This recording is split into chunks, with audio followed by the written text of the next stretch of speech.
Welcome back my YouTube channel. So आज हम इस वीडियो में डिस्कस करेंगे सीयूईटी पीजी का 2024 फिजिक्स का क्वेश्चन पेपर और जितने भी इंपॉर्टेंट टॉपिक्स हैं वो हम सारा कुछ इसमें डिस्कस करेंगे। अगर आप कुछ भी नहीं पढ़े हैं तो ये वीडियो पूरा लास्ट तक देखेंगे। आप इस वीडियो को देखकर आप एग्ज़ाम देने जाएंगे तो भी आप लोगों के लिए सफिशिएंट होगा इस एंट्रेंस को पास करने के लिए। तो बिना टाइम वेस्ट किए इस वीडियो को पूरा लास्ट तक देखिएगा। और ये हमारा जो सेशन होने वाला है आज का, ये मैराथन क्लास है। पूरा एकदम स्टार्टिंग से लेके पूरा एंड तक हम पूरा लास्ट तक बने रहेंगे इस वीडियो में। और जो आप लोगों का जितने भी मॉडल पेपर से जितने भी टॉपिक्स हैं उसमें से हम उठाए हुए हैं आप लोगों का। और एग्ज़ाम पैटर्न जो बेस्ड ऑन एनटीए है उसके अकॉर्डिंग हम पूरा एक एक जैसे कि एक एक चैप्टर है वैसे हम डिस्कस करते गए। जैसे कल हम लाए हुए थे, लिंक डिस्क्रिप्शन में दे देंगे। कल हम लाए हुए थे वीडियो, उसमें हम सिलेबस डिस्कस किए थे। आज की वीडियो में हम पूरा उसको डिटेल में पढ़ाएंगे जितने भी एग्ज़ाम के लिए इंपॉर्टेंट है टॉपिक्स। तो बिना टाइम वेस्ट किए हमारे वीडियो को लाइक करिए और सब्सक्राइब करिए। चलिए आगे बढ़ते हैं। हमारा ये आज का जो सेशन है वो हमारा है फिजिक्स का short notes for CUET other MSc entrance के लिए। आपका ये फिजिक्स का ये हमारा वीडियो है। तो चलिए आज देखते हैं हम पहले यहाँ पे मैकेनिक्स का पार्ट ले रहे हैं। मैकेनिक्स में हमें क्या है, ये velocity and acceleration in different coordinate system. First हमारा इसमें हम डिफरेंट डिफरेंट कोऑर्डिनेट सिस्टम को हम डिस्कस करेंगे फर्स्ट टॉपिक में। ये हमारा क्या है यहाँ पे, कार्टेशियन कोऑर्डिनेट सिस्टम। इसमें से आप लोगों का क्वेश्चन कैसे बनता है ये देखिए। यहाँ पे आपका ये इंपॉर्टेंट है, जो जो इंपॉर्टेंट है हम सब कुछ इसमें डिस्कस किए हुए हैं। तो आप पूरा लास्ट तक बिना स्किप के इसको देखिएगा। ये हमारा एक्स एक्सेस है, ये हमारा जेड है और ये वाई है। एक्स वाई जेड ये हमारा 3 एक्सेस है। और ये बीच का जो है यहाँ से कोऑर्डिनेट निकला है और ये इसको हम ओ पी वेक्टर मान लेंगे और ये जो है हमारा एक्स वाई जेड हो जाएगा। तो ये हमारा वेक्टर वी बराबर D R vector upon D T. और इसको हम तीनों को अलग अलग करके लिख लेंगे। फिर इसके बाद हम D x upon D T में दोनों तीनों को हम वैसे वैसे लिखेंगे। तो आप ये बीएससी में पढ़ चुके हैं क्योंकि ये बहुत ईजी है, आप लोग कर लेंगे, इतना तो पता ही है। ये हमारा हो गया। इसको हम इसको ऐसे टाइप में लिख सकते हैं, Z equal to D Z. यहाँ पे एक्स की जगह पे हम जेड रख लेंगे और टी की जगह टी ही रहेगा। और यहाँ पे जैसे वाई की जगह Y equal to D, Y की जगह एक्स की जगह वाई है, जहाँ जहाँ वो है हम उसको रख लिए हैं क्योंकि हम यहाँ पे कार्टेशियन कोऑर्डिनेट सिस्टम के को हमको समझाना था। बी वाला क्या है, एक्सीलरेशन है। एक्सीलरेशन में क्या होगा, इसमें हमें फॉर्मूला का यूज़ करना होगा। पहले हम जानते हैं ए एक्स इक्वल टू, तब A means acceleration, A equal to हम क्या लिख सकते हैं, D V X upon D T. ये हम 8th या 10th क्लास में हम इसको पढ़ चुके हैं ये वाला। अब यहाँ पे बताया गया if V X constant then A X equal to 0 and vice versa. यहाँ पे this statement of components is true only for Cartesian coordinate. मतलब ये जो कंपोनेंट है ये हमारा ओनली फॉर कार्टेशियन कोऑर्डिनेट्स के लिए है। अब आते हैं, हमारा सेकेंड है प्लेन पोलर कोऑर्डिनेट सिस्टम। इसको 2D सरफेस 2D मोशन में बोलते हैं। ये हमारा है कोऑर्डिनेट आर आर थीटा। ये हमारा आप देख सकते हैं यहाँ पे R cap theta cap bracket close, variables vector depends on the position of the particle. मतलब जो जितने भी वेरिएबल्स हैं वो हमारा डिपेंड होते हैं पोजीशन ऑफ पार्टिकल के। अब आते हैं वेलोसिटी पे। वेलोसिटी में क्या दिया हुआ है, cos theta I sine theta plus sine theta J. इसमें आई और जे का जिक्र किया गया है, ये भी आप पढ़ चुके हैं। यहाँ पे हमारा इतना दिया हुआ है, यहाँ पे ये बनता है इक्वेशन। अब यहाँ पे इतना करने के बाद यहाँ पे आपका आता है यहाँ से आपका स्टार्ट होते हैं मेन। It's radical acceleration equal to zero, then radical velocity में नॉट बी कांस्टेंट। जो रेडिकल है उसको हम नहीं मानते हैं कि ये कांस्टेंट हो सकता है। अब आता है थर्ड हमारा। इसमें आपको कुछ करना नहीं है, जो एक्सेलरेशन वाला पार्ट दिया हुआ है वहाँ पे वो हम जो पीछे भी डिस्कस किए थे, D V factor D T, इसी के अकॉर्डिंग इसको कर दिया गया है। हम यहाँ पे जैसे डबल, आप उसको पढ़ चुके होंगे 10th या 12th में, जो डबल डबल कैप वाले जो होते हैं जे वेक्टर, इसको इंटू किया जाता है और इक्वल टू 1 होता है, और इसमें ज़ीरो भी होते हैं। के कैप इक्वल टू ऐसे करके जो होता है वो हमारे यहाँ पे लिखा गया है, तो उसी के अकॉर्डिंग हम यहाँ पे लिखेंगे।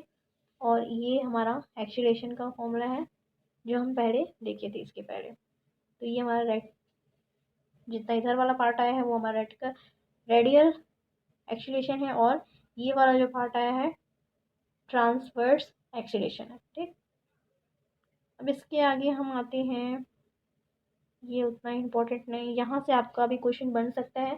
Frame of reference, frame of reference में क्या है, inertial for where Newton's law hold. Example box, book है, मूविंग ट्रेन हो गया हमारा, एक्शनेटरी।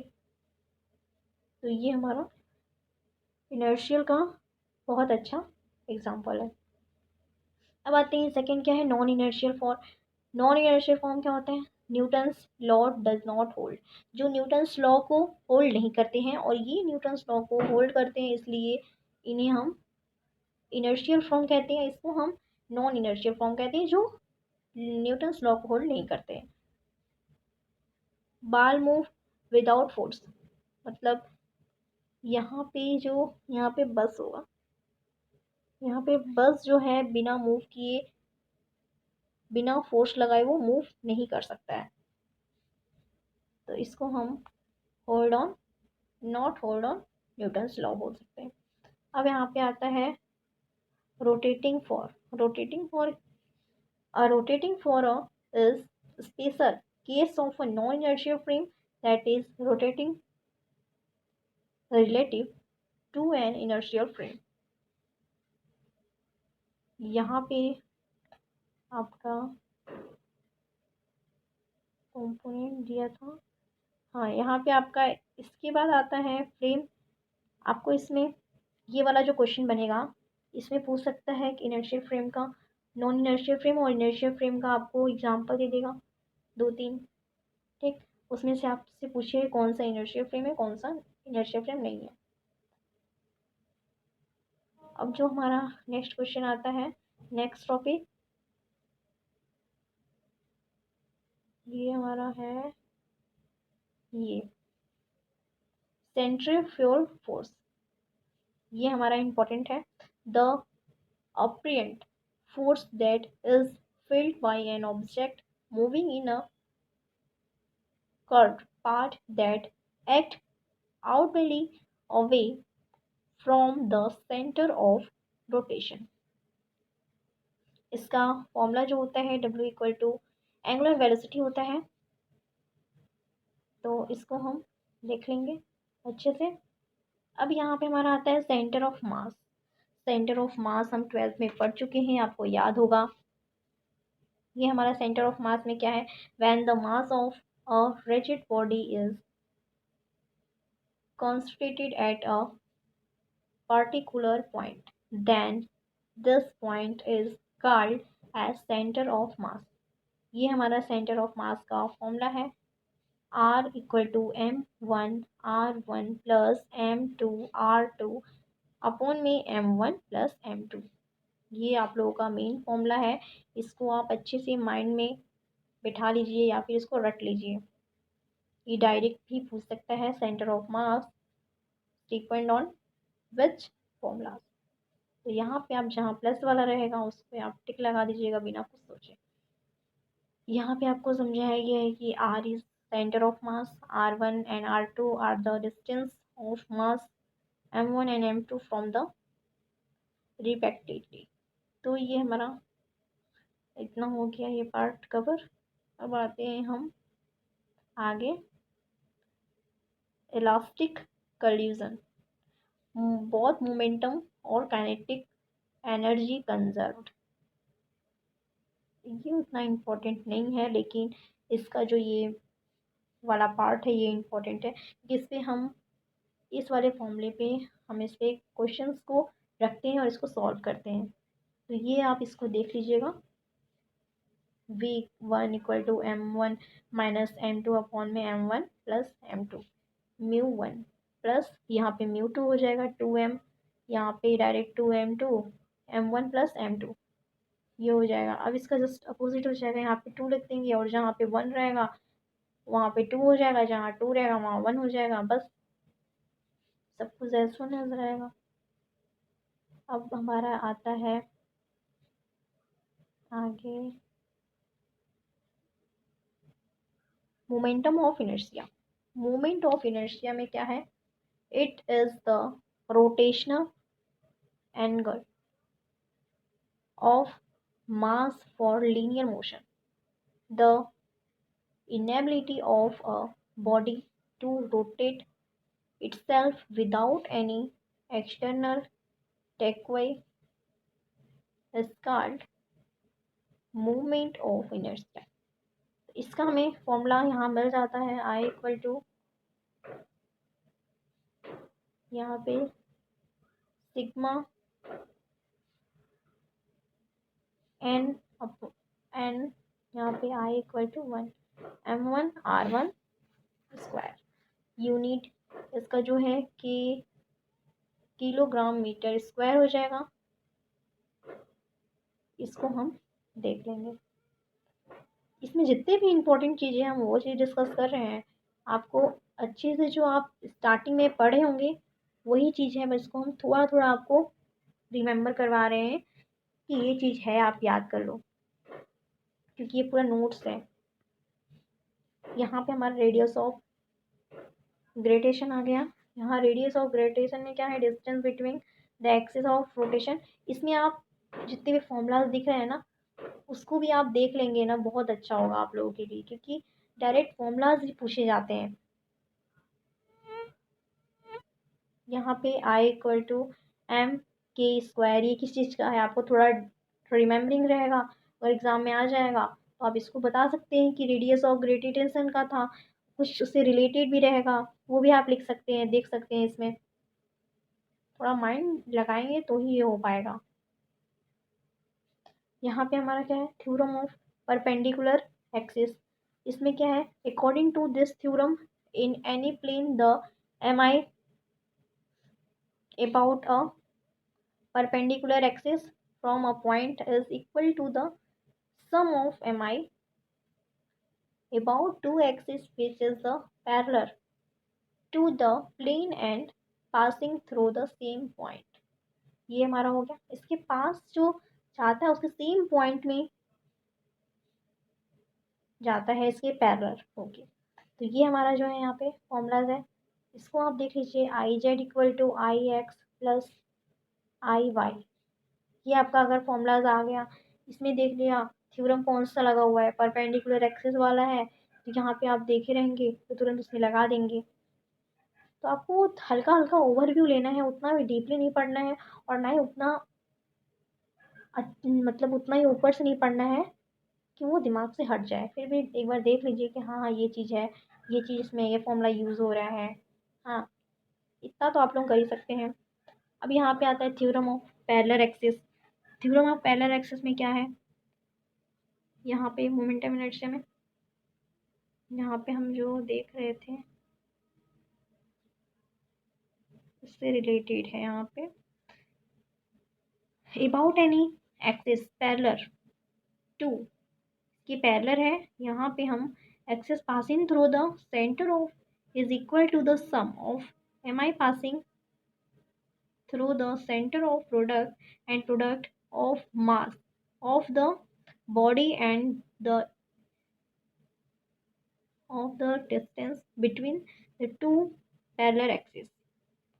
यहाँ पे इसका ये जो फॉर्मूला है, I equal to I centimetre plus M D square, इसको आप देख लीजिए अच्छे से। अब ये रिंग वाला आ गया है। अब रिंग वाले पोर्शन को उतना वो मायने नहीं रखते हैं। हाँ, ये वाला जो आपका जो फॉर्मूला है ये इम्पोर्टेंट है, क्योंकि यहाँ पे about the tangent 1r to the plane of the ring and the parallel axis, यहाँ पे I equal to 2m r square का दिया हुआ है। अब यहाँ पे हम देखते हैं, यहाँ पे parallel to plane of the ring के लिए इसका क्या हो जाएगा, यहाँ पे I इक्वल टू 3/2 mr² हो जाएगा। यहाँ पे आप देखते रहिएगा, यहाँ पे क्या था, first to the plane ring के लिए था, और यहाँ पे दो दो कोऑर्डिनेट रहेंगे, उसके लिए हमारा 3/2 हो जाएगा। अगर 1 रहेगा तो उसमें हमारा क्या रहेगा, 2mr² रहेगा, सिंगल रहेगा तो। और अगर जहाँ पे डबल हो जाएगा उसके लिए I इक्वल टू 3/2mr² हो जाएगा। अब हम आते हैं आगे का, यहाँ पे फील्ड डायनेमिक। फील्ड डायनेमिक में हमारा क्या है, कंटिन्यूटी इक्वेशन। कंटिन्यूटी में हमें इक्वेशन में क्या पढ़ना है, it if know field is added or removed from the pipe in any length, then the mass passing across different section shall be same। इसको हम पढ़ चुके हैं पहले भी। यहाँ पे एक रहता है, फिर m2 इसको मान लेते हैं, यहाँ एक एंगल को, यहाँ लास्ट वाले कॉर्नर को m1 m2। Mass flow rate इसको हम बोलते हैं, यहाँ ऊपर रहेगा नीचे रहेगा, और इसका जो रहता है मास अपॉन टाइम होता है, और इसका जो पूरा निकल के आता है, this is continuity of equation. Continuity of equation का ये हमारा इक्वेशन है। अगर क्वेश्चन में आ जाएगा कंटिन्यूटी इक्वेशन का इक्वेशन लिखिए, तो हम लिख सकते हैं a1 v1 equal to a2 v2। ये निकल के हमारा इतना आ जाता है। और बर्नौली थ्योरम अगर आ गया तो उसमें आप क्या लिखेंगे, देखिए स्टेटमेंट है, अगर आप इसको अच्छे से नहीं पढ़ेंगे, धीरे धीरे एक एक चीज़ हम इसमें दिखाते जा रहे हैं, आप शो करते जा रहे हैं, आप पढ़ लीजिए या फिर जो हम बता रहे हैं उसको देख लीजिए, बस उतने में आपका काम हो जाएगा। यहाँ पे बर्नौली थ्योरम है। बर्नौली थ्योरम में हमें क्या पढ़ना है, Bernoulli principle state that as the speed of a moving fluid, liquid और gases increase the pressure within the fluid disc. यहाँ पे हमारा बर्नौली एप्लीकेशन है। एप्लीकेशन प्रिंसिपल में क्या है, वर्किंग ऑफ एन एरोप्लेन, मतलब जो एरोप्लेन है कैसे वर्क करता है, तो ये आपको इतना डिटेल में पढ़ने की ज़रूरत नहीं है, बस आपको ये छोटू सा पढ़ लेना है। क्या है यहाँ पे, the pressure different between the upper and lower surface produce lift. यहाँ पे हमारा सेकंड क्या दिया हुआ है, when we are standing at a railway station and a train comes, we tends to fall towards the train as the train goes past. The velocity of air between the train and us increases, so the pressure decreases, so the pressure from behind pushes us towards the train। यहाँ पे हमारा Bernoulli equation आ गया। Bernoulli equation में हमें इसको याद रख लेना है, P upon rho G plus v² upon 2g plus Z equal to constant. ये आपका इम्पोर्टेंट है, इसको आप रट लीजिए। अब आता है motion in a plane. Motion in a plane, equation of motion in a straight line. यहाँ पे आपका 3 इक्वेशंस हैं, इक्वेशन ऑफ मोशन। आप तीनों को ये 10th में 9th में ही आप पढ़े हैं इसको। ये v equal to u plus A T, S equal to U T plus half A T square, फिर लिखा हुआ है v² minus u² equal to 2as। इस पर आप क्वेश्चन भी किए हुए हैं, आप इसको अच्छे से बचपन से पढ़ते आ रहे हैं, क्योंकि आप ग्रेजुएशन के लास्ट ईयर में हैं या फिर लास्ट ईयर में हैं, तभी तो एमएससी के लिए देने जा रहे हैं, तो ये आप इतना तो पता ही होगा आप लोगों को। यहाँ पे प्रोजेक्टियल मोशन ये तो उतना नहीं पूछता है आपका। यहाँ पे आते हैं जो इम्पोर्टेंट है, वैसे हम शो कर दे रहे हैं। ये टेंशन भी आप पढ़ चुके होंगे नहीं, पढ़ चुके हैं, क्योंकि आपके पहले सेमेस्टर में ये सब था, फर्स्ट सेमेस्टर में ही क्या था, pulling force transferred by a rope wire. Suppose the rope is massless and inertiable. ये हमारा फिगर है इसका मास, ये हमारा इनर्शिएबल, इधर से टेंसर वन इसको माने हैं, और ये हैवी रोप, इसको हम खींचेंगे रोप से। बस इतना ही है। अगर इधर से खींचेंगे तो इधर ये एक ही साइड जाएगा। अगर हम दोनों साइड से उतना ही बल लगाकर खींचेंगे तो बीच में ही रहेगा, उतना ये रिस्पॉन्स नहीं करेगा। तो यहाँ पे आपका ये दिया हुआ है। इसमें आपको इतना डिटेल में समझने की ज़रूरत नहीं है, आप बस इसका ये वाला पार्ट देख लीजिए जो आपके लिए इम्पोर्टेंट है। ये A X equal to sigma F X upon M, बस। और अब आते हैं आगे ग्रेविटेशन। ग्रेविटेशन क्या होता है?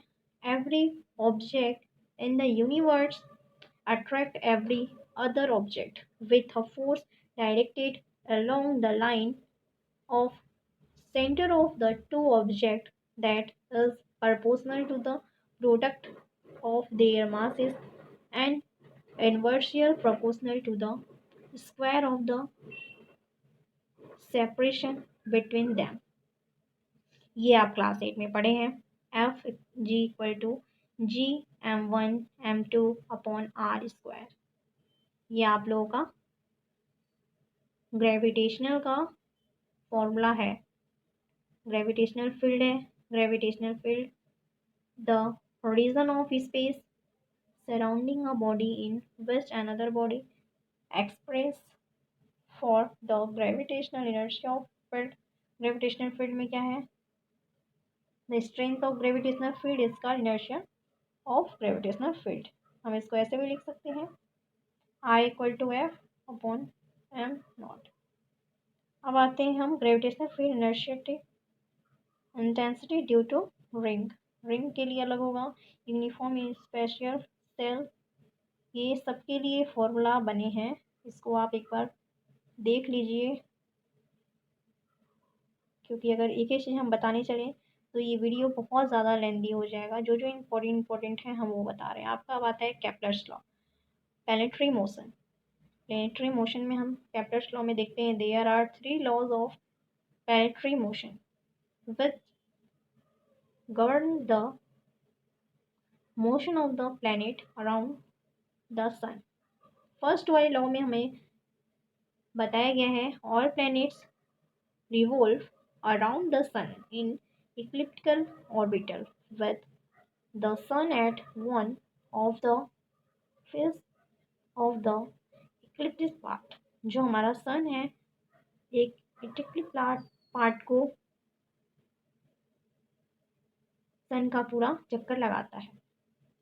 फर्स्ट में हमें ये बताया गया है। सेकंड में हमें क्या बताया गया है? इसका जो यहाँ पे क्वेश्चन ऑफ फैक्टर जो बनता है, the planet from the sun seen sweeps out equal areas in equal inertial time, area, velocity of planet around the sun always remains constant। तो इसका जो एरिया होगा और इसका जो एरिया होगा ये है तो इक्लिपिकल। इसका एरिया और इसका एरिया, इसका थोड़ा लॉन्ग में होगा और इसका थोड़ा शॉर्ट में होगा, उसको हम यहाँ पे देखेंगे।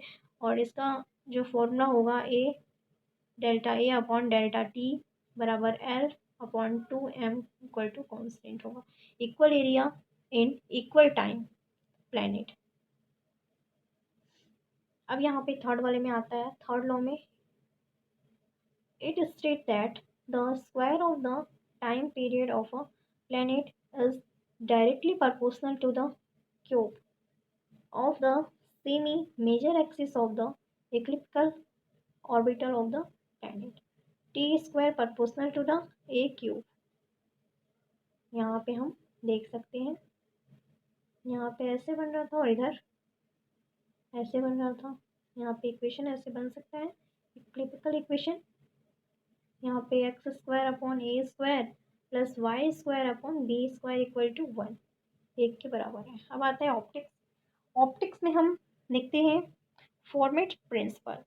फॉर्मेट प्रिंसिपल में हमारा है a light ray as it goes from one point to another always choose the part that take the least amount of time। इसमें दिया हुआ है law of reflection and refraction can be derived from Fermat principle. Law of reflection, law of reflection के क्या क्या law हैं यहाँ पे? The incident ray, the reflected ray and the normal ray. जो इनर्शिएंट रे होते हैं, जो रिफ्लेक्ट करते हैं, और एक नॉर्मल रे होते हैं of the point incidence lie in the same plane, वो सेम प्लेन की तरह ही रहते हैं। अब आते हैं हमारा सेकंड पॉइंट, क्या दिया हुआ है? The angle of incidence is equal to the angle of reflection. मतलब जो इंसिडेंस होता है वो इक्वल होता है एंगल ऑफ रिफ्लेक्शन के। अब लॉ ऑफ रिफ्लेक्शन हमारे यहाँ पे क्या हो जाता है?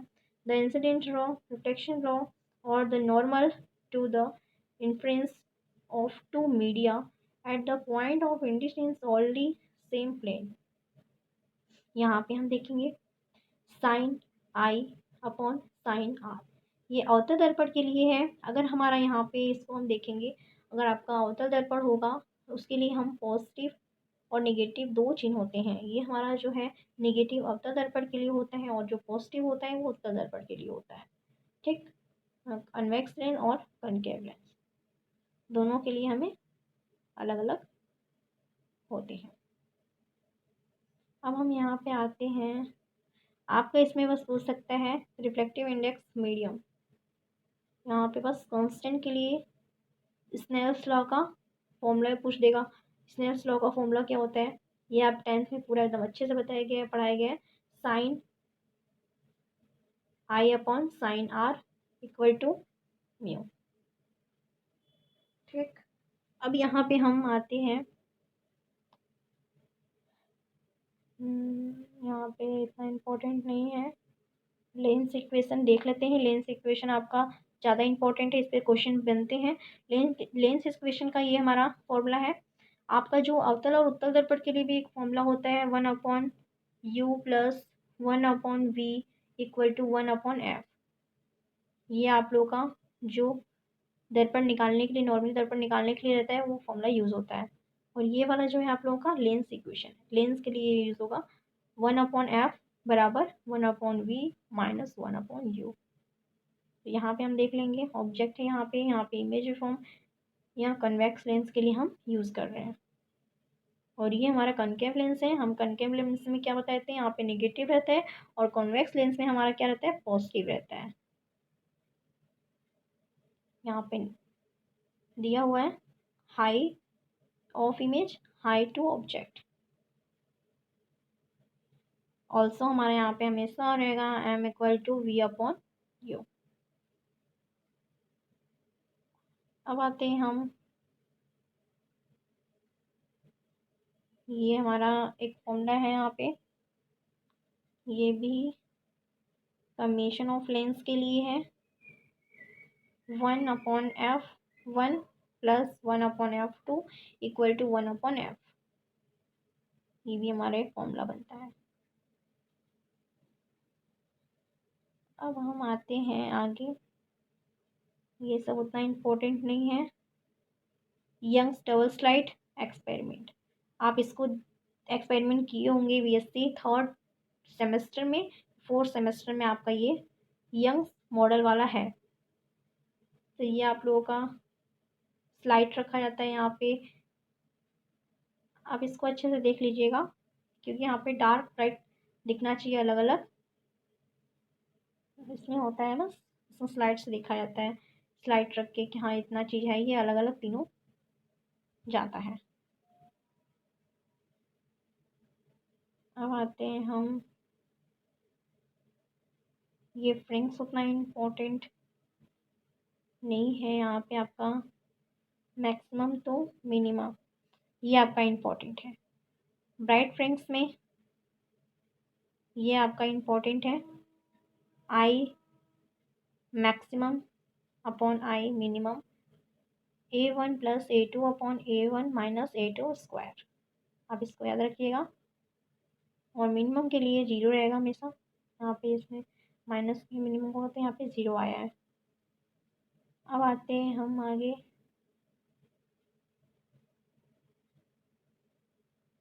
ये सब आपका रोटेशनल लिमिट, थोड़ा ये मैथमेटिकल पोर्शन है तो इसको आप सॉल्व करेंगे खुद से तो ज़्यादा समझ आएगा। ये आपका पोलराइजेशन ऑफ लाइट, ये आपका एक ही चीज़ इंपॉर्टेंट है। पोलराइजेशन ऑफ लाइट में देखिए क्या है, the light wave in which vibration of electric field vector are distributed in all possible direction perpendicular to the propagation of light wave is called unpolarized light।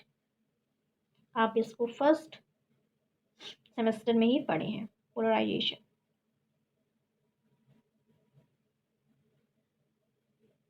यहाँ पे polarised होता है light. अब हम आते हैं यहाँ पे गॉसेस थ्योरम। गॉसेस थ्योरम में आप देख लीजिएगा, यहाँ पे आपका फॉर्मूलाज दिए रहते हैं। हाँ, ये आपका है differential from the Gauss's law, volume charge density, यहाँ पे delta vector into E vector equal to rho upon epsilon not. ये हमारा फॉर्मूला है, इसको आप अच्छे से देख लीजिएगा। ये हमारा इलेक्ट्रिक फील्ड का है, इसका पोजीशन है और इसका पोटेंशियल है। तो इसको अब इस चार्ट को एक बार पढ़ के जाइएगा।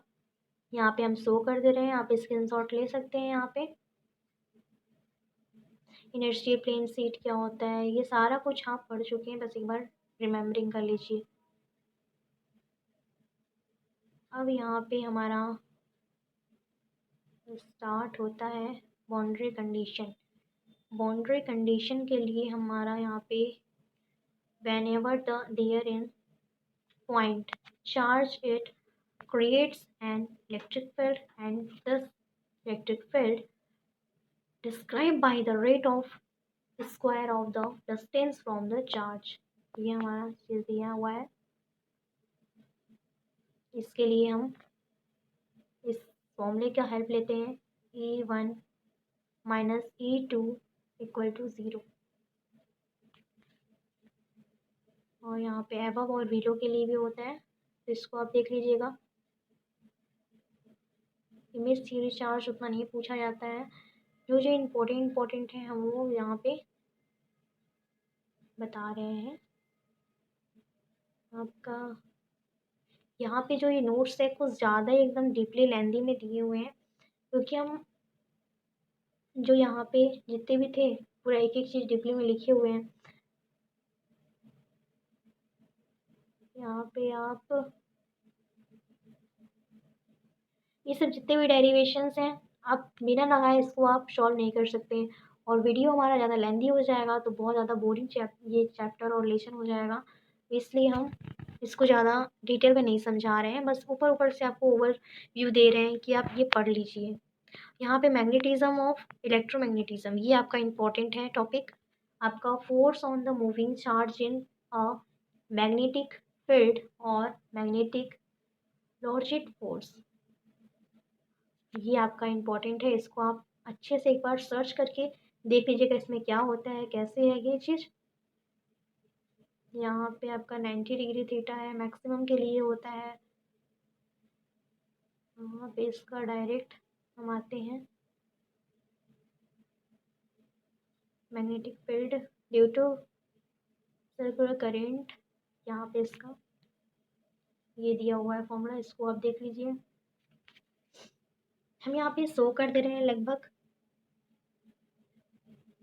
लॉर्जेंट फोर्स उतना नहीं पूछता है, इलेक्ट्रोमैग्नेटिक इंडक्शन ये पूछता है।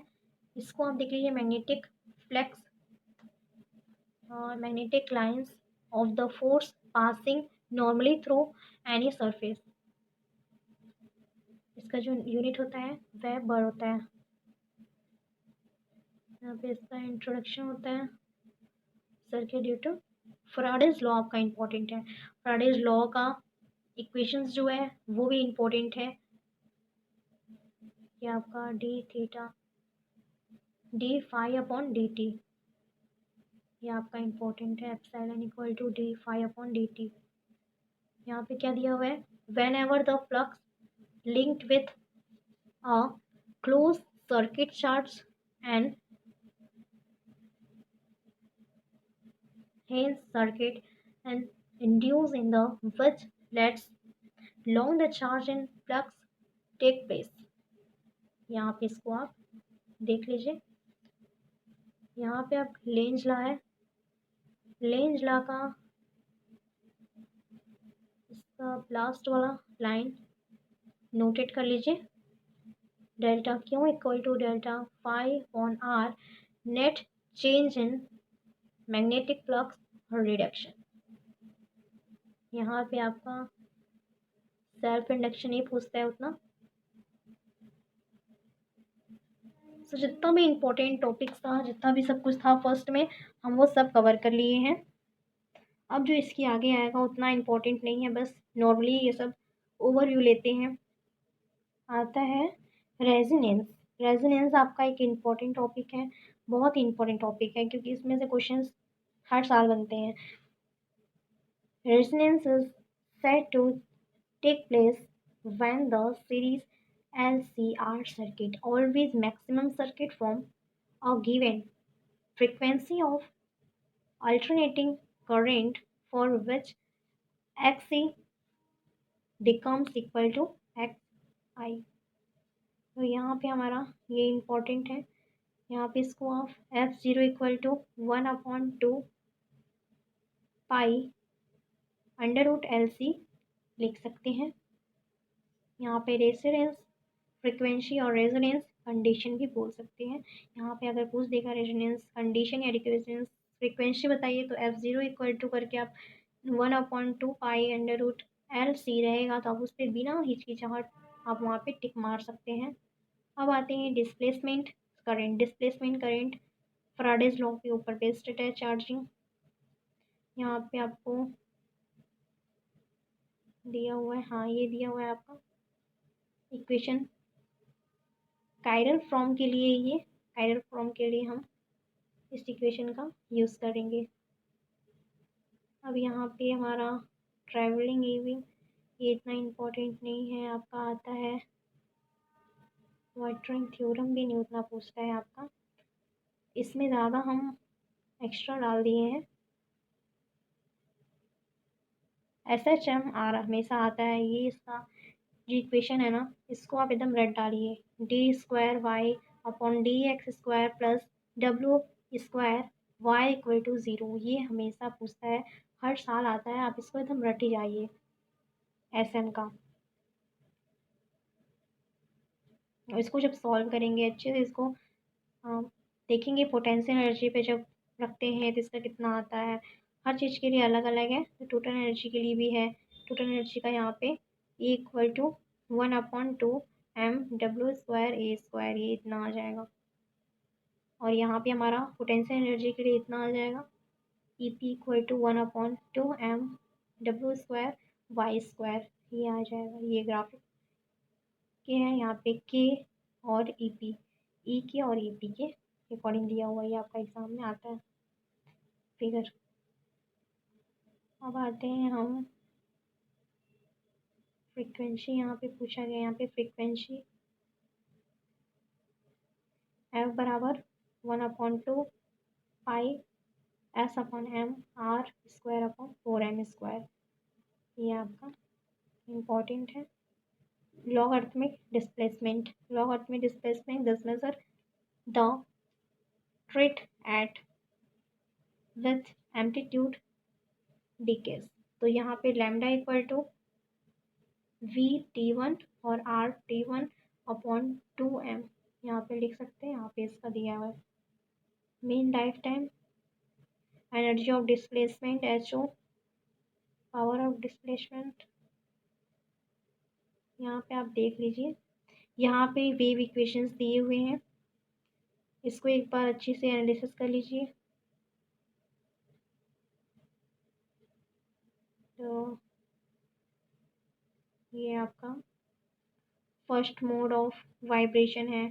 सेकेंड मोड ऑफ वाइब्रेशन के लिए हम क्या यूज़ करेंगे? फर्स्ट मोड ऑफ वाइब्रेशन के लिए हमें V1 equal to 1/2L under root T upon mu, इसका यूज़ करते हैं। सेकेंड मोड के लिए हम क्या यूज़ करते हैं? यहाँ पे हमारा दिया हुआ है, इतना यूज़ किए हुए। सेकेंड मोड का हम 2 लिख के λ2 अपॉन करके लिखते हैं, तो उसका हमारा ये हो जाएगा। और थर्ड मोड के लिए हम यहाँ पे 3 का यूज़ करेंगे, 3V/2 L equal to 3V1 आएगा। ये हमारा differential equation of wave motion है, इसका अलग आता है, ये वेव मोशन का है। तो ओवरऑल जितना भी इम्पोर्टेंट था हम सब बता ही दिए आपको। और ये हमारा थ्योरम में थोड़ा लेंदी करके पूछता है साउंड वेव क्या होता है। साउंड वेव में आ जाएगा always produce by the vibrating body of material medium is required from translation of sound wave longitudinal in nature. ये भी आ जाता है यहाँ पे आपका Newton's formula for velocity of second and air Laplace correction यहाँ पे आपका आ जाता है, इसको आप देख लीजिए, लैप्लेस करेक्शन में है ये। तो ओवरऑल जितना भी इम्पोर्टेंट था स्टार्टिंग में हम आपको बता दिए हैं। और ये जो आपका ये लास्ट वाला जो टॉपिक है ये आपका इम्पोर्टेंट है, गॉसेस लॉ इन डाइलेक्ट्रिक्स। इसमें हम यहाँ पे ये चीज़ इसको देखेंगे, electric displacement vector. Gauss's law in dielectric can also be stated as the surface inertial of electric displacement vector d area. The closed surface is equal to 3 charge closed within the surface। तो ये हमारा important है, यहाँ पे दिया हुआ है for all dielectric in vacuum where there is no matter to rise the splitability is 0 and the parametry is epsilon naught. यहाँ पे आपका यहाँ पे इक्वेशन है k equal to 1 plus X E. तो ये हमारा लास्ट है टॉपिक। सो गाइस मेरी आज की वीडियो पसंद है, जो लाइक करेगा, शेयर करेगा, कमेंट करेगा and thank you for watching. मिलते हैं नेक्स्ट वीडियो में।